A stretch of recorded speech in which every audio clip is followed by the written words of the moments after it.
like when I find myself with 5 sort of minutes to myself when the kids are off school now, and so I don't have a whole lot of time, but I got 5 minutes to myself. Are you like me? Do you think about Sutter with Pepsi? No, I can't help myself now. Like I go and look at Francesco's latest tweet just read the replies, and there was like the all-timer this past week. Which was what? Like, so sometimes he'll tweet about hockey, but then at times he'll branch out as well. Yeah. So there was one this week about why in a great city like Vancouver can't we have Uber and Lyft? He just throws that out there on Twitter. Yeah. And the first guy in, the first response was, in a great city like Vancouver, why can't we have the Stanley Cup? He gets drilled on his mentions all the time. Like, sell the team. What the hell are you doing? It doesn't matter. There is a sell the team guy. Like every single. No matter what, he'll tweet about charity and the good stuff that like the Canucks Autism Network is doing or whatever, and it's sell the team. Because he had also tweeted out one about we're getting ready to celebrate our 50th anniversary of the Canucks. What's your favorite moment of all time? And again, like I just for kicks, I read the responses, and one of the first guys in was when we drafted Jack Hughes in 2019. Yeah.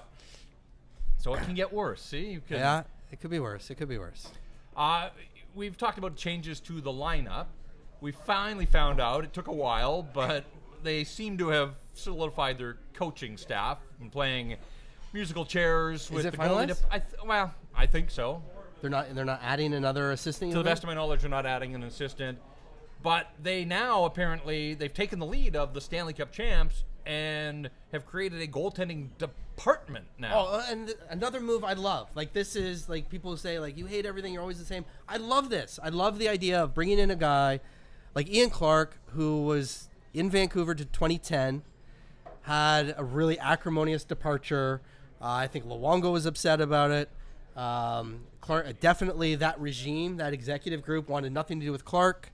There was some conflict over something they had agreed to and didn't agree to, and kind of a war of words. I didn't think I'd see him again back in Vancouver, but he goes to Columbus.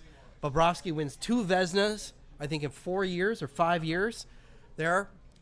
And both the other 2 coaches in the Canucks organization, Sanford and Kluche, are both proteges of Clark, right? Like Clark's been around forever. Like I was talking to DiPietro. DiPietro as a kid was reading Ian Clark books about goaltending. So now you have 3 guys that are all inside. Kluche, very forward thinking. Like Clark's kind of stuck in his ways in some ways. They all come from the same kind of family cult of the same corner of the goalie world. Like their beliefs all tie in together. Kluche's a little bit more forward thinking. And he wants to go spend time with more of his family. And I think he has opportunity when his kids grow up, are a bit older. The roles can flip. Clark can be the director, and Kluche can be more hands-on with the team.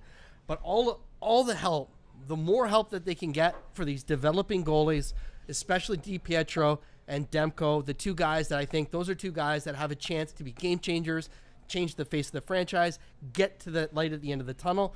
The more voices that they're all kind of on the same page, but helping them with different things, I think is a great thing. The more attention to scouting goalies, finding other goalies, and there is no goaltending coach more plugged in to what is happening in Sweden, in Europe, hidden gems out there than Ian Clark. Like I think he's going to be great from multiple levels. It's a really good move, and I think that right now that they're the only team in the league to have like a 3 separate goalie coaches, a 3-tiered system. Washington had it last year, but Corns, I think, leaving or left on his way out. So they don't have that right now. Like, I heard someone was telling me, like, Kluche left because they weren't paying him enough. It's ridiculous. It's absolutely not the case. Like, the Canucks pay, man. They pay their goalie coaches. It's why when Rolly Melanson moved on and he wasn't ready to be the NHL head goalie coach anymore, he took a job for the AHL team because they're AHL. The Canucks pay their minor league goalie coach NHL salary. Like they've invested, and that's fantastic. They've invested in that. I think it's going to show up on guys like DiPietro and Demko down the road. DiPietro is talking to Curtis Sanford, every other week. He's made big strides this year. Got the chance to play at the World Championship. Has a chance to play in the World Junior, hold gold, in Vancouver. It would be awesome. Great opportunities for them. And yeah, I love the whole concept. And I think that is one of the few areas, like I often say, like, why can't they be on the cutting edge of this or on the cutting edge of that? This is one area where I can say, yeah, they're on the cutting edge of a goaltending setup for the organization. So Ian Clark comes in, and you're guaranteeing Markstrom's going to win 2 Vezinas? Is that No, I didn't hear that. No. I did wonder. Like, Ian Clark was hired. They put the release out the other day. They've got this camp going on, and he was nowhere to be seen. And I thought that was interesting. But apparently, he is on his way over to Sweden right now to spend time with both Markstrom and Nilsson. There you go. So he's getting to know getting to know his goaltenders. Love it. Yeah. See, it's working out already. Who would you want to spend, like, if in the summer? Oh my Which God. goalie would you? Markstrom or Nilsson? Who would you want to spend time with? Man, I think I'd go, like, Nilsson's calmer. He's more relaxed. Like, I don't think I could deal with the emotion. Like, I have emotional ups and downs over the course of a day and a week.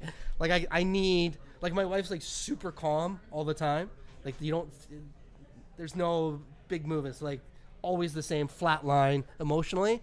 So I would need to be around a guy like that. Like, I'd need to be around, like, my saddlemate, my wingman needs to be super calm. You and Nilsson go get some ink, get tattoo. Well, they're both, I guess. So either guy might take it. I'd let him pick out a tattoo for me, for sure. Ear? If it was Markstrom, would you get an ear? No? My God, man. Is that not, like, do you guys not think that that's the worst mask in the league? Can we not rally around that? It's fucking ears, man. Like, I swear, like, people, he's better than people think, and part of the reason that people like, oh, Markstrom sucks, are those fucking ears. Like, if he had a good, and I'm not even saying he has to have the best mask in the league, just a normal average mask, I think the fans you'd see Markstrom jersey. Like, have you ever seen a Markstrom jersey at Rogers Arena? I can't say that now that you mention it, I can't say that I have. I'm telling you, it's the mask. It's the mask. And I've told him, I said to him, man, your mask sucks. And he said, I know. It's like my dad, my dad hates my mask. He's always trying to talk me out of it. And I'm like, fuck, dude, you got to listen to your dad. Listen to him. Well, there was that game late in the season. I remember, and I couldn't remember, like, you came into the rink, you were all excited, bouncing your step, and I couldn't figure out why. It was the night that he wore the other mask for charity. Right. Yeah. Which a kid made. And it looked great. It looked fine. Like, some kid made it, and it looked great. It looked totally acceptable. And I tried to talk him into it. I said, you should switch. That mask is way better than the ears. And I think that he gets a kick that it pisses people off. So I think, like, I could see him, like, he started getting that big fucking Markstrom smile. His chest starts popping up. Like, he's loving that I hate his mask. Fuck. He's like, put that right in my veins, man. Let me take your anger. We'll see if the mask comes back, returns for 2018. Oh, it's coming back. He's not, I'm telling you, he's all in on this. There was no budge. There was no, like, yeah, I'll think about it. So my dad hates it too. I love it. I love that you guys hate it. Why? I'm not telling you.